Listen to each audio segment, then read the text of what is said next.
me equivoqué. Entonces poner un poquito grande esto. Está bien.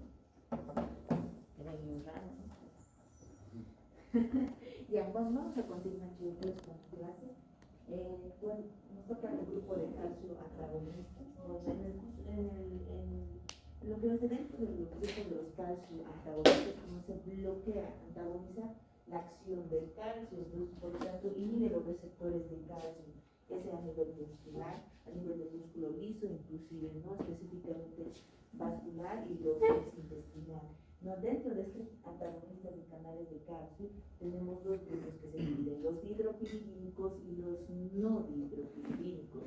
Estos generalmente se han dividido así porque en los grupos, por ejemplo, de estos no dihidropiridínicos van a expresar muy bien, tendrán algunas propiedades vasodilatadoras, ¿no? Tienen una propiedad mayormente cardiológica sobre el músculo y sobre las vías de conducción a nivel del corazón. En cambio, los otros se encargan simplemente de poder vasodilatar específicamente lo que son las coronarias. Entre los grupos de los no hidropiridínicos, los que resaltan, por ejemplo, tenemos el verapamilo y el litiazim. Son dos fármacos excelentes, conocidos como fármacos antiarrítmicos antagonistas de calcio. Son los que brillan por su acción. Son los que van a disminuir lo que hace la velocidad de conducción del corazón y prácticamente también la excitabilidad a nivel del nódulo sinusal y a nivel también del nódulo auriculoventricular. Como antiarrítmicos van perfecto. En cambio, los dihidropiridínicos son conocidos por ser fármacos que van a producir una muy buena vasodilatación, ¿no? Entonces tenemos el nifedipino, el nicardipino, el amlodipino, o sea, son muy buenos fármacos calcio antagonistas que tienen un efecto vasodilatador. ¿Para qué me sirven todos estos? Específicamente para las anginas de tipo estable e inestable, para arritmias cardíacas en el caso de los no hidropiridínicos. También se utilizan como fármacos antihipertensivos. No, jamás se debe utilizar en pacientes que presenten una insuficiencia cardíaca de tipo descompensada, porque al igual que los beta-bloqueos pueden generar empeoran lo que hace actual de la insuficiencia cardíaca en este tipo de pacientitos, ¿no? Entonces, si hablamos un poquito más de detalle sobre el mecanismo de acción del calcio, es que este simplemente va a inhibir los canales de calcio que se encuentran a nivel del músculo liso. No permite la entrada de calcio. Al no permitir la entrada de calcio, pues este calcio no se va a unir a lo que va a ser las cadenas ligeras de miocina, ¿no? Entonces tampoco no las va a activar para que se una la actividad de la miocina y se produzca la contracción. Entonces, al evitar la entrada de calcio y la activación junto con las cabezas de miocina y de actina, entonces evitamos que se produzca la contracción muscular, específicamente a nivel del músculo liso vascular y a nivel también del corazoncito, pero mayormente es a nivel del músculo liso, lo que se acabó de decir. ¿Qué es lo que yo voy a ver? Lo que siempre espero ver, la vasodilatación, ¿no? En la parte, por ejemplo, de la vasodilatación, si muy bien refiere lo que son las arterias periféricas, también va muy bien a lo que son las arterias de tipo coronario. ¿Qué quiero decir? A las propias arterias que irrigan lo que va a ser el corazón, ¿no? Entonces, es muy bueno, sí, ¿no? Pero hay que ver que también sea siempre en la dosis correspondiente, ¿no? En cuanto a la parte de los no hidropiridínicos, lo que me importa, van a producir un dromotropismo y un conotropismo negativo. Es también, obviamente, si va a haber un bloqueo de los canales de calcio, también se va a dar un inotropismo. Entonces, en esta cuadrito, por ejemplo, está muy bonito lo que es esa parte del receptor de calcio, se produce un bloqueo. Entonces, no permite prácticamente, como está en la imagen, que entre el calcio. Y obviamente no permite que entre el calcio, no va a activar las cadenas ligeras de miocina, ¿no? Y para que se una con la actina. Entonces el calcio es necesario para la fosforilación de estas proteínas, ¿no? Si no hay, el calcio no se produce lo que es prácticamente la unión. En cuanto a si hablamos de los no hidropiridínicos, miren muy bien, siempre va a actuar a nivel del nódulo sinusal y del nódulo auriculoventricular. No es que decir que bloquean, sino que si existe una velocidad, digamos, que transfiere la información de la aurícula al ventrículo, pues lo lo vuelve más lento de lo normal. Es por eso que funciona como un antiarrítmico, va muy bien para las taquicardias supraventriculares y aunque no tienen poco o casi poco efecto sobre las taquicardias ventriculares, va muy bien para supraventriculares. Supraventriculares, chivoquillos, si todavía no han llevado la parte de arritmias, son arritmias que se originan por encima de los ventrículos, es decir, que se originan a nivel de las aurículas. Y si podemos comparar las capacidades tanto de los hidropiridínicos y de los no hidropiridínicos, miren, no tenemos lo que hace el amlodipino, el nifedipino. Vean la vasodilatación, si le colocamos 5/5, los primeros fármacos hidropiridínicos tienen 5/5, es decir, que sí o sí te van a producir una vasodilatación tremenda. Pero si pasamos, por ejemplo, miren, el glitiazem y lo que va a ser el verapamilo, que son los dos últimos filas del cuadro, tienen una vasodilatación de 3, de 4, a diferencia de los neuropiridínicos que tienen 5. Es decir, tu glitiazem y tu verapamilo, si muy bien son fármacos antiarrítmicos exclusivamente a nivel del corazón, también tienen ciertas propiedades vasodilatadoras, ¿no?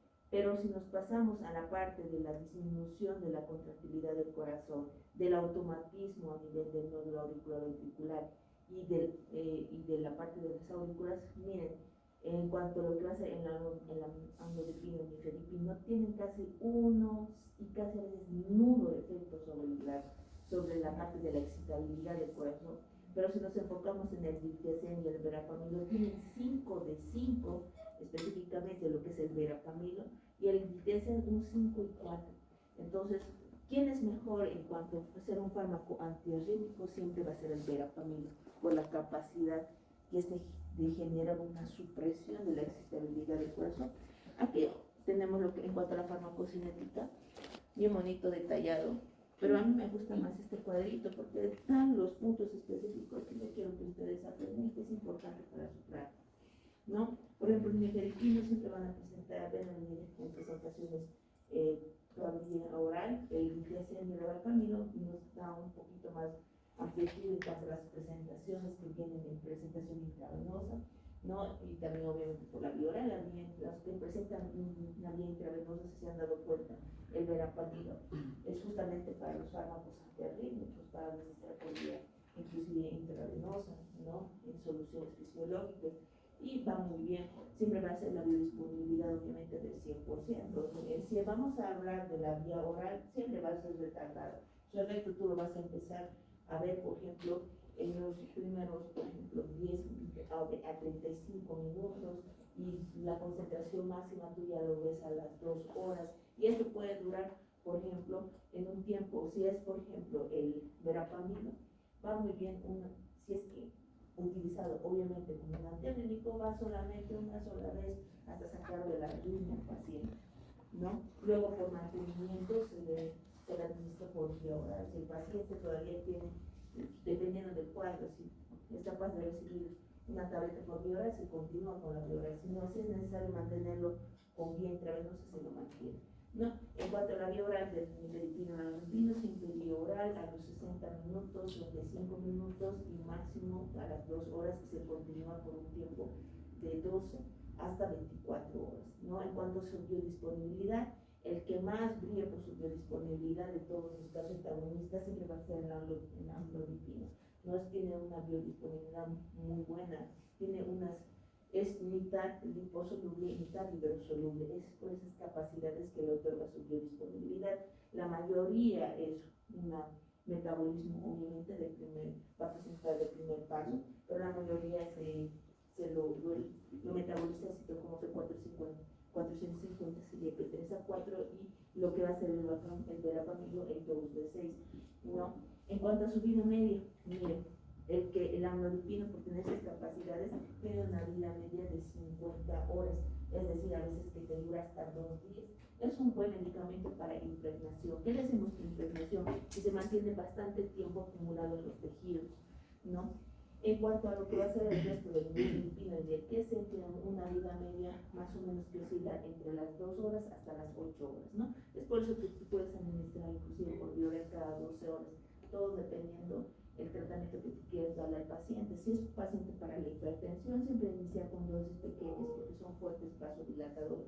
Si estás administrando como un antihipertensivo, o perdón, como un antiarrítmico por vía oral, existen mejores fármacos antiarrítmicos que vamos a ver que el paciente puede tomar que los calcioantagonistas. Son generalmente los calcioantagonistas de rescate en algunos casos de que no esté disponible lo que son digoxina, ¿no? O por ejemplo la miodarona en algunos casos.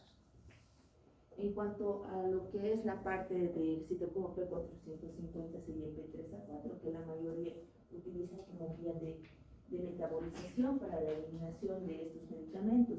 No hay que ver, los calcioantagonistas son indebatibles, el uso de la combinación con medicamentos. Como pueden ver, los que van a aumentar los niveles, por ejemplo, en este caso de la digoxina, si tú vas a administrar verapamilo con digoxina, propanolol, teofilina, entonces tú vas a ver el aumentado los niveles de esos medicamentos gracias al verapamilo. ¿Por qué? Porque el verapamilo, al utilizar el citocromo P450 CYP3A4, inhibe la metabolización específicamente de la digoxina. De todos estos siempre les trato la digoxina, el propanolol, el metoprolol, que son beta bloqueadores, y las carbamazepinas, porque son medicamentos usados en nuestro medio. Entonces, los más usados, ¿no? Entonces, siempre nunca le dan a un paciente combinación con un calcioantagonista y una digoxina, porque le vas a generar en el paciente con la digoxina una arritmia cardíaca. Entonces, hay que tener mucho cuidado. En cuanto a lo que va a ser aquellos fármacos, por ejemplo, que aumentan los niveles de verapamilo, son la carbamazepina, ¿no? Y los que disminuyen su acción del verapamilo, el fenobarbital. ¿Es importante el verapamilo? Sí, porque si muy bien es un fármaco antiarrítmico, que lo vamos también a ver, no lo vamos a mencionar ya tendríamos que mencionar, porque aquí estamos detallando. Es uno de los medicamentos mejores utilizados dentro del grupo de los calcioantagonistas. En comparación de lo que va a ser, por ejemplo, el nifedipino, que siempre en nuestro medio es usual encontrar el nifedipino. Por ejemplo, la digoxina siempre va a estar en la mayoría de estos grupos, ¿no? En cuanto a los niveles que van a aumentar, por ejemplo, la cimetidina también rescato y la fenitoína, que me van a aumentar los niveles de nifedipino. Entonces, siempre háganse sus cuadritos comparativos de qué medicamentos están contraindicados conjuntamente al ser administrados para evitar el proceso de acumulación de los niveles, tanto de los medicamentos como de los calcioantagonistas, ¿no? Miren, la rifampicina siempre van a disminuir, por ejemplo, la acción de lo que son los calcioantagonistas, si se dan cuenta. Entonces, totalmente, si tu paciente está, por ejemplo, cursando con tuberculosis, no siempre hay que ver que se administren con un buen intervalo de tiempo por separado de la rifampicina, cosa que cuando la rifampicina se esté eliminando, esté subida medio, puedes administrar el nifedipino, ¿no? Y ahí tú no vas a ver, o sea, la disminución del efecto de este calcioantagonista. Entonces, siempre hay que ver los intervalos de tiempo de administración. En el caso de que sea necesario y pues ustedes no quieran que el paciente suprima la administración de alguno de estos medicamentos, y que tener consideraciones. Entonces, ¿qué efectos cardiovasculares me ofrecen lo que son estos calcioantagonistas? Si hablamos a nivel, por ejemplo, de los hidropirínicos, ahí es la vasodilatación. Yo al producir una vasodilatación periférica, ¿qué voy a causar? Una disminución de la precarga, una disminución de la postcarga, por lo tanto disminuye el trabajo cardíaco de mi paciente, prolongo la diástole igual que los beta blockers, y pues menos trabajo cardíaco para el corazón. En cuanto a fármacos, por ejemplo, no hidropirínicos, pues lo que va a producir es una disminución de la actividad eléctrica del corazón y por lo tanto una depresión del automatismo. Entonces va a ser muy difícil que tu nódulo sinusal recupere lo que va a ser su parte autónoma, ¿no? Hasta que se suprima la vida media de los medicamentos, especialmente el verapamilo. Entonces hay que tener mucho cuidado. Entonces ya saben que nunca conviene específicamente lo que es la digoxina con los calcioantagonistas, totalmente contraindicado. Traten siempre de no administrar completamente. Indicaciones, ahí está. Son medicamentos que siempre se van a administrar para el infarto agudo, post-infarto agudo de miocardio, post es decir, cuando el paciente ya ha pasado el impacto estado, si no quiere utilizar un beta blocker, utilizan pues, un caso antagonista, ¿no? Angines de tipo estable o inestable, hipertensión arterial, los hidropiridínicos, antiarrítmicos, los no hidropiridínicos, ¿no? Entonces, es muy bueno en cuanto a lo que, si usted está totalmente contraindicado el uso de beta blockers, puede utilizar lo que son los calcio antagonistas. Los efectos adversos, ¿por qué creen que va a haber edemas? La vasodilatación. Sí, les he dicho que es una vasodilatación tremenda. Y si hablamos periférico, produce un aumento de la perfusión y líquidos extravasales. Entonces es usual ver como efecto adverso en los pacientes los edemas. Trastornos gastrointestinales, dolor abdominal, incluso lo que es estreñimiento es normal porque también tiene cierto efecto sobre el músculo liso gastrointestinal. Entonces, en caso de la hipotensión es normal ver, si te estoy diciendo que disminuye la precarga y la postcarga, entonces son pacientes que pueden llegar a la hipotensión. Inclusive aún más si ustedes los combinan con diuréticos, hay que tener mucho cuidado, llegas a hipotensar mucho más al paciente. Y sí se dan, si los que han pasado por su práctica conmigo, han visto que al último tratamiento, cuando no hace efecto la doble terapia, teníamos que añadir incluso casos con diuréticos, entonces genera un cierto grado de hipotensión, pero también de eso depende la cantidad de dosis, por eso que ustedes tienen que administrar. Por siempre les recomiendo que sea una dosis mínima en cuanto a lo que hacen los casos antagonistas y la combinación de estos. En cuanto, si podemos un poquito más introducirnos a los efectos adversos de los calcio antagonistas, aquí está bien bonito por separado la parte de la vasodilatación a nivel del músculo liso intestinal, lo que les dije, el estreñimiento es lo que yo rescato, y el reflujo gastroesofágico. ¿Qué pasa? A veces cuando los pacientes cursan con acalasia, chicoquillos, utilizan lo que son la administración de calcio antagonistas, porque tienen efecto exclusivamente a nivel de lo que es el esfínter esofágico inferior. Entonces relaja, entonces por lo tanto al relajar el esfínter esofágico inferior en la patología de la acalasia, lastimosamente como efecto adverso es que existe un reflujo que pasa del estómago hacia el esófago, porque va a haber una dilatación marcada del esfínter, ¿no? Entonces es un efecto adverso, sí, se utiliza actualmente incluso para la acalasia, sí. Ahora, en cuanto a la parte venosa, tiene cierto efecto, me estaba olvidando decirlo, ¿no? Tiene un cierto efecto, digamos, su efecto a nivel de las arterias 5 de 5, de las venas es de 3 a 5. Y puedes ver también un efecto de vasodilatación. Totalmente contraindicado en mujeres embarazadas, se ha visto que es teratogénico, ¿no? Y en cuanto a lo que va a ser el embarazo y la lactancia, especialmente el verapamilo y el litiacel, tienen cierto grado de liposolubilidad y llegan generalmente también a ser excretados por la leche materna. Entonces hay que tener mucho cuidado en cuanto a eso, ¿no? En cuanto a la insuficiencia cardíaca, sí, pero se administra cuando el paciente ha superado la descompensación. El paciente tiene antecedentes de insuficiencia cardíaca descompensada, pero actualmente está bien, está tranquilo, no presenta los signos de descompensación, puedes administrar. Pero cuando un paciente cursa con signos de insuficiencia cardíaca, imposible el calcio antagonista, es totalmente contraindicado.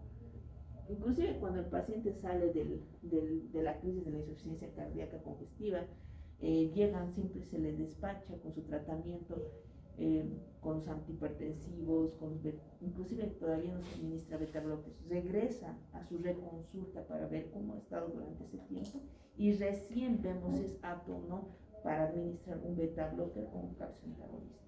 Si todavía el paciente tiene pequeños signos de descompensación, todavía no se administra. Hasta que el paciente esté totalmente bien, recién ustedes pueden administrar el calcio antagonista o los beta blockers. Antes de eso no. El nifedipina en cuanto a su presentación, pues es muy variada. Vienen desde las presentaciones de cápsulas blandas hasta los comprimidos que puedes encontrar en farmacia. ¿Cuál es mejor? Siempre las cápsulas blandas. En cuanto a los comprimidos, si van a administrar comprimidos de 20 y de 30, pueden administrarlo con los inhibidores de la bomba de protones, es decir, el omeprazol, el esomeprazol. ¿Por qué? Porque sienten se producen ciertos grados de gastrocreación de estos medicamentos, ¿no? Entonces, obvio, algo que también tengo que recalcar, que omégalos, por ejemplo, los cánceres, los inhibidores de la bomba de protones también tienen la vía de neutralización de citocromo P456 y el P304. Lo que hay que hacer es que siempre se van a administrar un inhibidor de la bomba. Solo quiero decirte que me emociona trabajar contigo.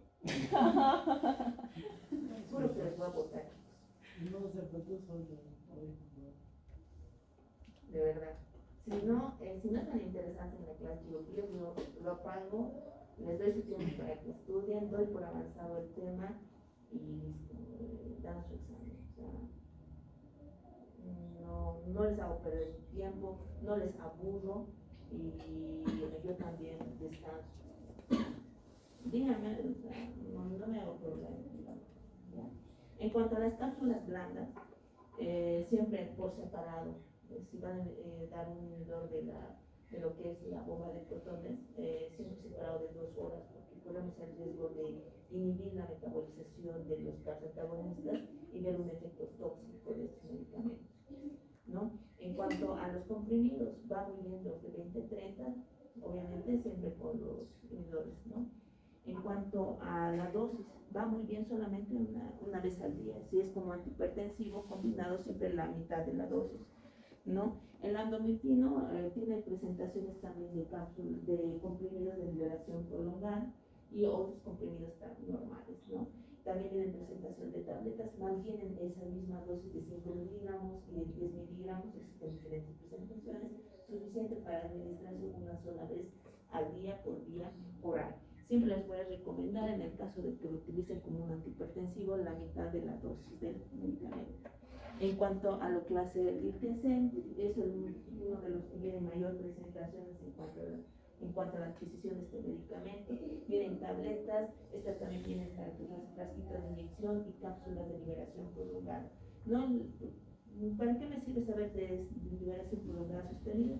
Que a veces estas son necesarias administrarse una sola vez al día, porque durante el tiempo se libera poco a poco de torrente sanguíneo, cosa que las tabletas no lo hacen, simplemente una vez que ingresan son absorbidas y pues una cierta dosis será eliminada, ¿no? Y no se cumplirá del todo.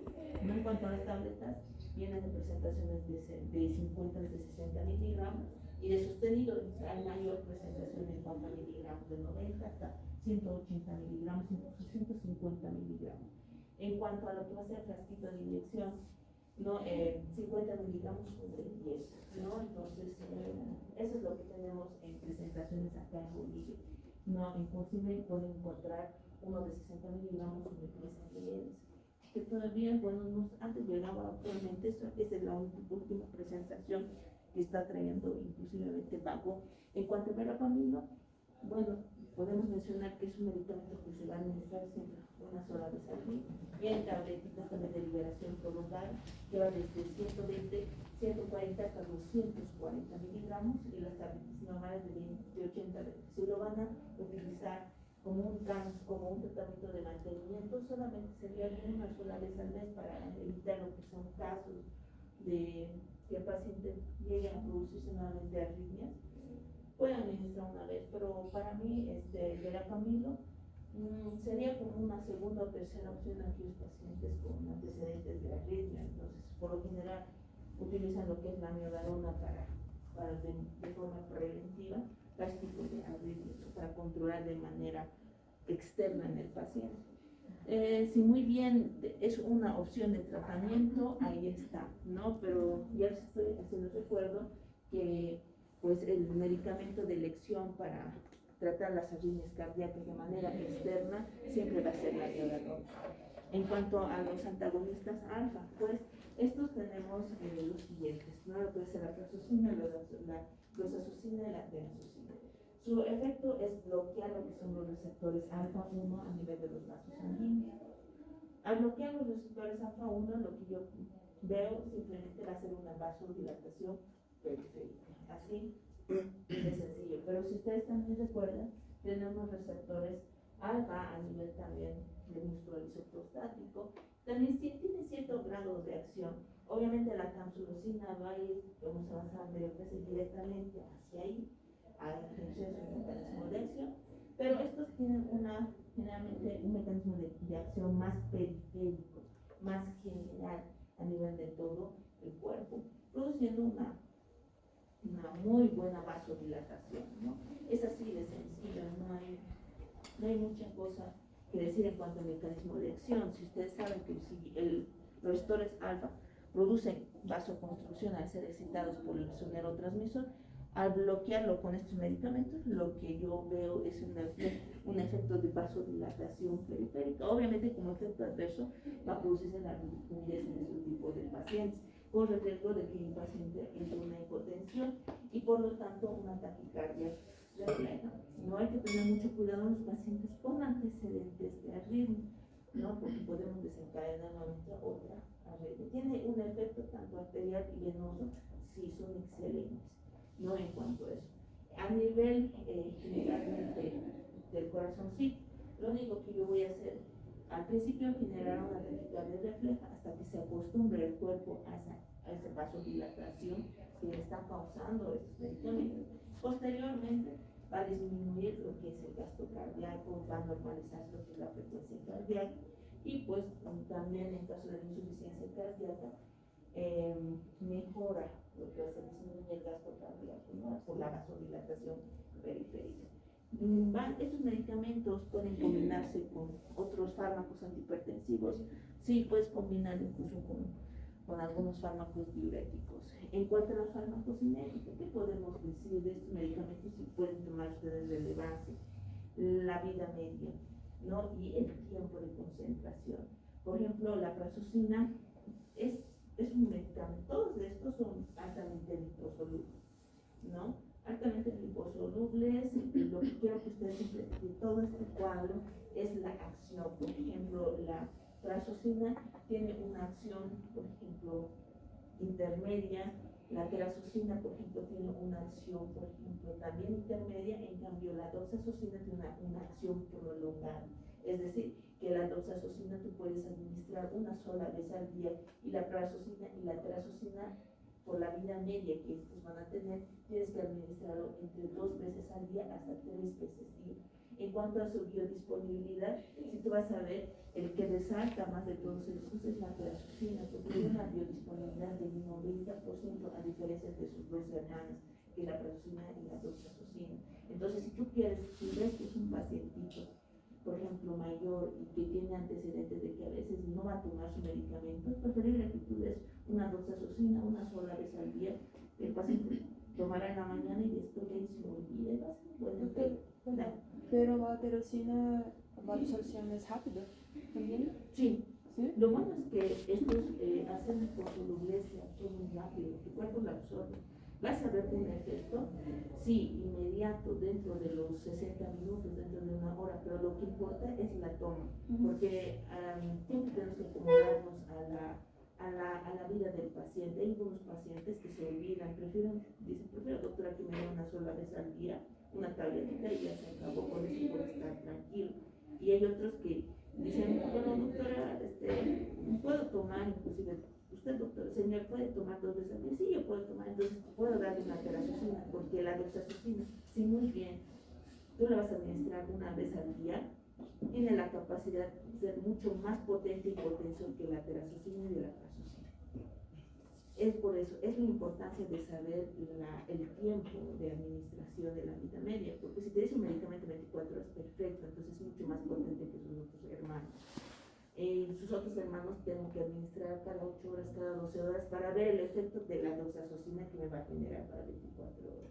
Eso también hay que ver, ¿no? En cuanto a su vía de metabolización, todos se metabolizan por esto como P450 y el P3A4, a excepción de la prazosin, que también utiliza el 2D6, no generan metabolitos activos, eso es lo bueno, no tiene la capacidad, pero sí, obviamente, atraviesan la barrera hematoencefálica, eso es lo bueno.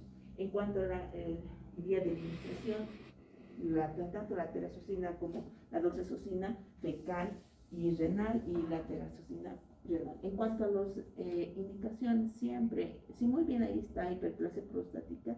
La hiperplasia prostática va muy bien No es tanto el efecto, esto va a ir mayormente a vasos, pero lo he mencionado ahí porque sí, va a tener un leve efecto a nivel de la próstata, obviamente, ¿no? Pero no tan marcada como lo hace la capsulosina, que es exclusivamente a nivel tejido prostático, ¿no? Va muy bien para la hipertensión arterial, ¿no? Siempre. Y el síndrome de Lyme, ¿no? Son pacientitos que tienen intolerancia al frío a nivel de los capilares distales de los deditos, que al contacto del frío produce una vasoconstrucción tremenda que a veces es imposible producir una vasodilatación. Entonces, para que no pierdan las partes distales de las extremidades de los deditos, se le administra a veces estos medicamentos para ver un buen efecto, ¿no? Entonces se ha visto específicamente con pacientes con hipersensibilidad al frío, ¿no? Obviamente el efecto adverso la cefalea, porque generan hipotensión marcada. Entonces, a nivel del cerebro, es muy susceptible las meninges a los cambios, a la parte. Si muy bien dicho que son medicamentos altamente liposolubles, atraviesan la barrera hematoencefálica, pueden generar cierta vasodilatación a nivel de los vasos de la meninge. Entonces, el paciente lo va a representar como cefalea, como un dolor de cabeza tremendo, ¿no? Entonces, en cuanto a lo que va a ser la parte del SARA, puede producir una somnolencia, ¿no? Entonces, en cuanto a lo que va a ser congestión nasal, porque les dije a nivel de la mucosa nasal, pues, hay una vasodilatación y empieza a producirse una gran cantidad de flujo, ¿no? Y el edema periférico, al igual que los calcioantagonistas. Ahora, si me preguntan, ¿quién causa más edema? ¿Los calcio o los receptores alfa? Pues los calcioantagonistas brillan por producir edemas periféricos más que los receptores alfa 1. Entonces, si van a administrar un calcioantagonista, tengan por hecho que su pacientito va a ser edemas. Los alfas muy poco, de tus pacientes que, digamos, vas a atender de aquí, si tienes una experiencia de 5 años, vas a ver que unos 15% van a presentar los alfa 1 edema periférico y un 35-45% de tus pacientes sí o sí van a ser edema periféricos con los calcioantagonistas, ¿no? Y aquí están tus presentaciones, ¿no? Y nunca te olvides, siempre los bloqueadores calcioantagonistas o los bloqueadores alfa tienen que ir siempre en combinación, nunca van solos, exclusivamente si tú lo quieres tratar como antihipertensivos, ¿no? Siempre tienes que combinar con otro grupo farmacológico, ya sea un IECA o ya sea un ARA, ¿no? En cuanto a lo que va a ser de acción central, tenemos aquí la clonidina, la levodopa, ¿no? Son medicamentos prácticamente que van a actuar como antihipertensivos, pero su función no es a nivel periférico, no es a nivel de corazón, no es bloqueando los receptores alfa, sino es a nivel del sistema nervioso central. Y estos medicamentos los utilizamos específicamente la clonidina, para tratar la reclamación del cáncer en las mujeres en estado de gestación, es decir, que usan por un embarazo. Si muy bien te he dicho, los IECA, los ARA, los beta-bloques, los calcioantagonistas están totalmente contraindicados en mujeres embarazadas, porque hemos visto que producen lo que es teratogenicidad, porque producen lo que es acetilhidramios, no, o oligohidramios. Entonces, ¿qué medicamentos yo podría dar? Fármacos de acción central, específicamente su forma de producir lo que es una hipotensión o disminuir lo que va a ser, por ejemplo, la presión arterial, es en cuanto a si hablamos de la metildopa, pues es bien interesante. La metildopa lo único que hace es ser un medicamento altamente liposoluble. No corremos el riesgo de que sea metabolizado a nivel, por ejemplo, periférico antes de llegar a nivel del sistema nervioso central, por ejemplo, por el COM y por la MAU, sí, ¿no? Pero la metildopa, su objetivo es llegar a nivel del sistema nervioso central y reemplazar a la noradrenalina, o sea, desplaza la noradrenalina, ocupa el lugar de la noradrenalina. ¿Y para qué ocupa?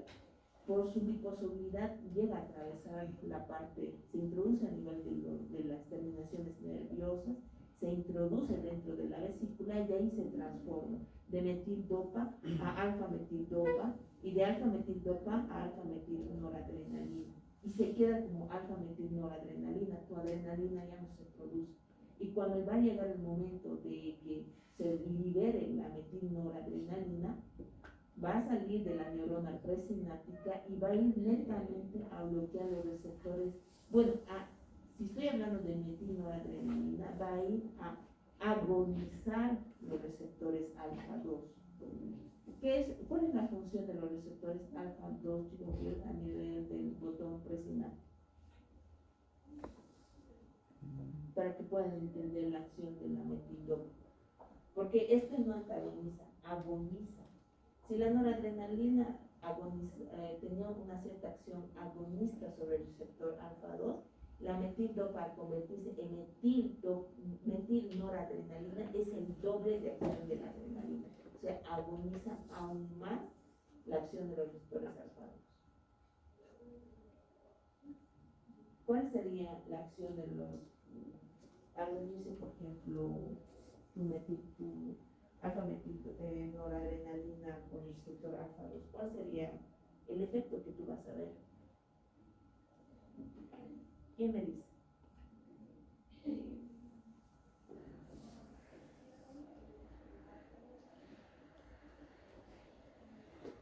¿Nadie?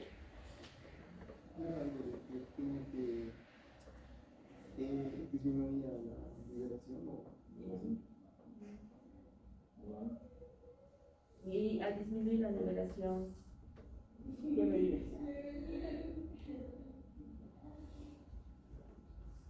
¿O qué pasa cuando tú bloqueabas la liberación? ¿Estás bien? Vamos.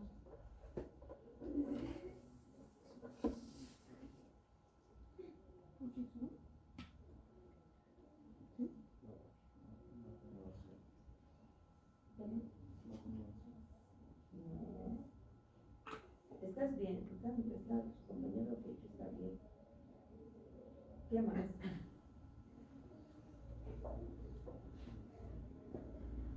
¿Qué más? Si yo voy a agonizar los receptores alfa-2 a nivel del botón presináptico, ¿qué voy a ver? Su compañero ha dicho, no va a liberar, perfecto, no va a liberar. ¿Y qué efecto tú vas a ver? Como respuesta en tu cuerpo.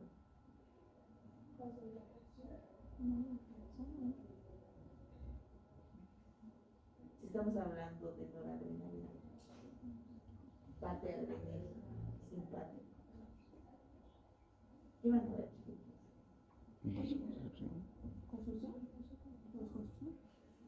¿Qué?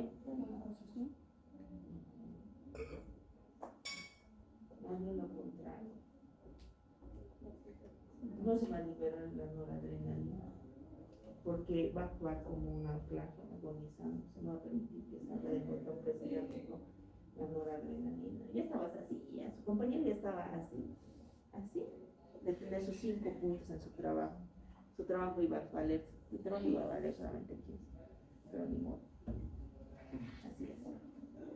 ¿No? Entonces, siempre hay que tener en consideración en cuanto a esto, de la acción de la actividad de la transformación a metilnoradrenalina, que esto siempre se va a llevar a cabo a nivel específicamente de los núcleos que se localizan a nivel del tallo encefálico. Si hablamos de la clonidina, del guanafensis, de la guanfacina, también tienen la misma acción que, por ejemplo, la metildopa.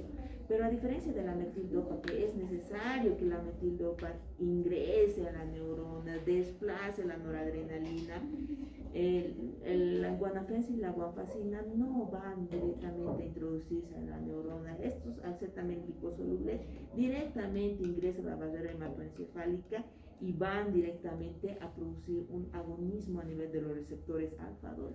Así de sencillo, no es tanto como la metildopa, que es necesario que ingrese incluso a la neurona presináptica, ¿no? En cuanto a su efecto, lo que yo no voy a ver es la liberación de la noradrenalina y por lo tanto no se va a activar la parte simpática, no va a haber un aumento de la frecuencia cardíaca, no va a haber una vasoconstricción, ¿no? Entonces, perfecto. Entonces, en cuanto a eso, va muy bien para como tratamiento antihipertensivo. ¿Qué yo voy a ver? Un descanso del corazón, una disminución del gasto cardíaco. Y obviamente, si me van a decir, ¿puede producir edemas? No tanto, no tan marcado como los casos antagonistas que son muy directos a eso. En cuanto, si verifican muy bien la clonidina, siempre van a utilizar, al atravesar la barrera hematoencefálica, miren chicoquillos, las dosis son bien pequeñitas, pero si te dan una dosis de 0.5, 0.2, no significan que sean, o sea, ineficientes, más bien al tener el grado de alta liposolubilidad, atravesar la barrera hematoencefálica, esa pequeña dosis que parece insignificante es muy potente, es demasiado. Inclusive si tú llegas a una dosis, no te miento, de 0.7, entonces puede haber una depresión a nivel del sistema nervioso central. No, hay que tener mucho cuidado. El guanafén es un poquito más, no es tan fuerte como la clonidina, es por eso que tenemos que utilizar hasta 75 miligramos, hasta incluso 80 miligramos como dosis. No, en cuanto a la farmacocinética, si hacemos una comparación, obviamente en cuanto a la metildopa-guanafén y la guanfacina, aquí falta lo que es la clonidina. La clonidina, pues, si les voy a mencionar que es un medicamento viene para administración por vía intravenosa y por vía oral, su biodisponibilidad está marcada en un 35%. Es decir, presenta el metabolismo del primer paso. Sí, no te olvides, en algunos casos, no, la MAO y la PON lo pueden degradar este medicamento, por eso que presenta lastimosamente esa baja biodisponibilidad, pero sí tiene un buen efecto a nivel del sistema nervioso central. También su unión de proteínas en cuanto a la clonidina es, por ejemplo, del 30 al 35%, se distribuye muy bien, obviamente, porque el porcentaje de dosis que es capaz de absorber tu cuerpo tiene un efecto bien marcado a nivel del sistema nervioso central como agonista de los receptores alfa-2. Todos ellos, así de sencillo, tanto la metildopa-guanafén y la guanfacina y la clonidina se metabolizan por citocromo de 450 CYP3A4, no producen metabolitos activos, chicoquilos. Y en el caso de que ustedes quieran administrarlo por vía oral, puedan administrar los medicamentos siempre tomando en cuenta la vida media. Si nos podemos ver un poquito la vida media tanto de la metildopa es de 2 a 3 horas y el guanafén te da una vida media de 15 horas. Significa que el guanafén, al presentar una vida media de 15 horas, puedes administrar 2 veces al día para ver un efecto marcado del medicamento. En cambio, la metildopa es necesario que administre hasta 3 veces al día porque su vida media es de 3 horas. En cuanto a la guanfacina, tiene la facilidad de ser mucho más potente que incluso la clonidina, guanafén y la metildopa, porque tú vas a ver su efecto hasta 24 horas posterior de su administración. Y peor si es con liberación prolongada, incluso puedes ver un día y medio su efecto. Hay que tener mucho cuidado con los medicamentos, específicamente con la claritromicina, con lo que son el omeprazol, que es unido de la bomba de protones, puedes llegar a producir lo que va a ser una acumulación de guanfacina.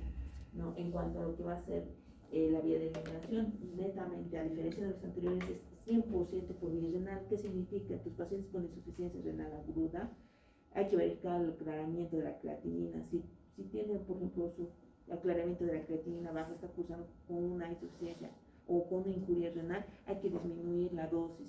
Si muy bien tú le das de la clonidina 0.1, 0.01, hay que disminuir, porque ese riñón es insuficiente para poder eliminar lastimosamente, es por donde ahí tiene que hacerlo. Y por último, el alisquirén. El alisquirén es el último descubrimiento para el tratamiento antihipertensivo. Si muy bien actualmente no se lo utiliza, porque aquí en Bolivia, por ejemplo, no llega, pero sí está disponible en los otros países. El alisquirén sí o sí tiene que ir tratamiento combinado con otros fármacos. ¿Qué hace el alisquirén? El alisquirén lo único que hace es inhibir la acción de la renina. ¿Qué hace la renina, chicoquillos? Bien, entonces, ¿qué hace el alisquirén? Vamos aquí un bonito cuadro, dibujo, para que ustedes lo puedan entender. Miren, aquí nosotros tenemos ¿sabían que ustedes tienen receptores de renina en su cuerpo? Y también hay receptores de prorenina. A nivel de ¿quién libera la renina? Las células justaglomerulares. Pero las células justaglomerulares al principio lo almacenan como prorenina. Es decir, que la prorenina es la forma inactiva de la renina. Entonces, ¿qué pasa? Para que libere como renina tienen que quitarle la parte inactiva, o sea, lo quitan esa parte inactiva y lo convierten en renina que lo van a liberar a corriente sanguínea. Pero al momento de liberar renina, que es la parte activa, también a veces libera prorenina. Al ser inactivo, tiene ineficiencia a nivel de la circulación esa prorenina. La renina sí, pero la prorenina no. Pero cuando la prorenina suele ser activa, cuando se une a su receptor. Al unirse a su receptor de prorenina, ahí recién, este es tu receptor, nunca se olviden, esta es la parte de los receptores, viene tu renina y la prorenina, se unen y esto sí tiene actividad. Viene aquí lo que es tu angiotensinógeno, la renina lo convierte en angiotensina 1. ¿Qué hace la lisquirén? Va a venir, la renina se va a unir a su receptor, viene aquí la lisquirén y lo bloquea. No permite que esta renina convierta en angiotensinógeno, angiotensina 1. Bloquea la prorenina, que a veces en la circulación suele no carecer de acción, pero si se une a su receptor, ahí vas a ver la misma acción que la renina. También la bloquea la prorenina, ¿no? Entonces, es así como el alisquirén bloquea parte de la actividad de la renina. Ahora, si no se han dado cuenta, la renina no solamente es que al unirse a su receptor va a producir la conversión de angiotensinógeno a angiotensina 1. Esta renina ha tenido una acción citolítica. ¿Qué significa? Que si muy bien va a tener a nivel de la superficie la conversión, activa lo que va a ser el MAP el 1,5. ¿Qué significa? Esa vía de metabolización te va a dar como resultado la activación de fibroblastos, degradación, liberación de citotoxinas, daño celular. Entonces, es por eso que también se relaciona, por ejemplo, la liberación de la renina como un daño, al igual como en el corazón daña la aldosterona, lo daña lo que va a ser la angiotensina 2, la renina por la vía de metabolización celular llega a ser citotóxica en exceso. Por eso es muy importante bloquear esta enzima, no se bloquea. Ahora, nunca se olviden, siempre se va a unir el medicamento, la alisquirén, a su sitio de acción. En cuanto a la farmacocinética, no es un medicamento que no viene en presentaciones por vía intravenosa, lo van a adquirir siempre en comprimidos y en tabletas por vía oral. Es un buen medicamento, presenta un 25% de la biodisponibilidad, no presenta metabolitos activos, se distribuye muy bien. No hay que decir mucho en cuanto a su unión a proteínas, 50%, prefiere la albúmina. Metabolismo, como los anteriores, tanto como los casos antagonistas, vasodilatadores, alfa-1, siempre citocromo P450, CYP3A4. Y la excreción es renal y también la parte fecal. Pero, ¿qué es lo malo de este medicamento? Todos los medicamentos tienen algo malo. No hay un medicamento que siempre les puede otorgar lo que ustedes esperan ver en un paciente. Lo malo es que siempre va a llegar a precipitarse con el calcio. Entonces va a formar cálculos renales. Eso es lo malo. Se ha visto que el 30% de los pacientes que han sido sometidos a la alisquirén han desarrollado cálculos renales, ¿no? También tiene cierta precipitación con el ácido úrico, formando lo que va a ser cristales y como consiguiente lo que es la gota, ¿no? Muy pocos casos de hipersensibilidad y sí se ha visto que los pacientes han desarrollado generalmente diarreas, ¿no? Las diarreas ha sido lo que ha sido el cambio de tratamiento con el alisquirén, netamente exclusivo solamente para procesos de hipertensión arterial de leve a moderado, grave no.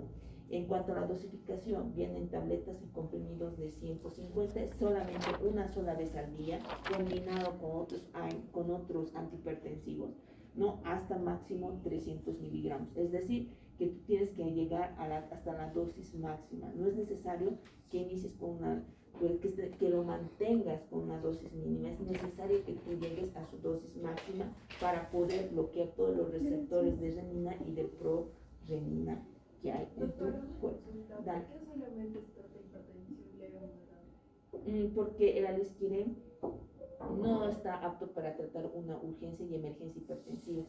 Las urgencias y emergencias hipertensivas generalmente tienen que ser medicamentos que vienen en presentaciones por vía intravenosa. Y el alisquirén no te ofrece eso, sino te ofrece simplemente como presentación en tabletas. Y la biodisponibilidad, o sea, el tiempo que va a tomar en hacer efecto, solamente inhibir los receptores de renina va a ser en un lapso que tú vas a ver de 2 a 3 horas. Y cuando tú estás frente a casos de urgencias y sobre todo emergencias hipertensivas, no es una buena opción. Ahí es donde nosotros tenemos que bajar la presión en un lapso de 1 hora como máximo. Entonces, y algunos pacientes no absorben por completo totalmente la lisquirena, ¿no? Y peor aún si son ancianitos y tienen la capacidad de precipitarse a nivel renal, peor todavía. Entonces, puedes administrarlo en casos de leves, va muy bien, inclusive. Muy bien. Pero tratamiento continuo, ya que Sí, puedes, sí, pero siempre en observación, ¿no? Que no forme gota, que no forme cálculos renales. Si tú ves que ya hay indicios de gota, es mejor que pares y cambies el lisquirena. Eso es lo malo, que han visto que precipitaban los pacientes, les daba gota o cálculos renales.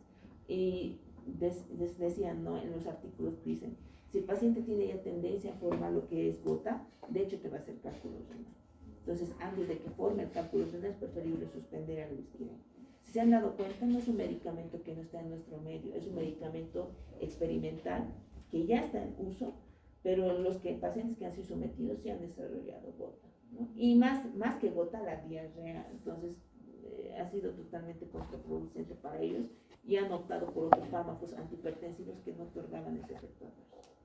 Entonces, si van a tomar netamente un 70% de tus pacientes van a desarrollar diarrea, y hay que decirles a los pacientes, hay que ser honestos, porque si ustedes no son honestos con su paciente y simplemente le dan, va a desarrollar y va a decir, el mismo paciente dice, ese doctorcito no sabe, me ha hecho mal su medicamento, no sabe. Entonces, no es porque ustedes no sepan, sino porque ustedes no se han dado el tiempo de explicar el efecto adverso del medicamento.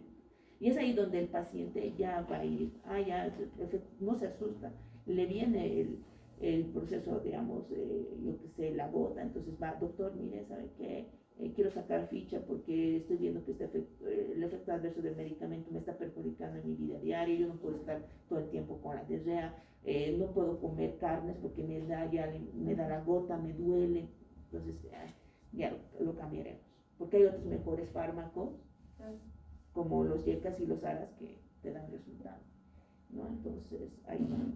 ¿Por qué lo han creado? Porque si se han dado cuenta, y esto es importante que ustedes sepan, si muy bien la teoría te dice, la renina simplemente se encarga de convertir en angiotensinógeno angiotensina 1, sí, pero esto es lo que ustedes tienen que aprender, que produce una vez que se activa, si muy bien realizará lo que ustedes saben, activa una cascada de señalización internamente dentro de las células y te da como resultado una proliferación, secreción de colágeno, los fibroblastos te desestructuran la estructura de tu célula, activan la cascada inflamatoria, produce inflamación, produce citocinas, las citocinas vienen y dañan tu célula, entonces es fregado nomás la activación de la renina, por eso es importante el control de la hipertensión arterial, y están viendo que tiene una acción citolítica también de activación de la vía de señalización inflamatoria, ¿no?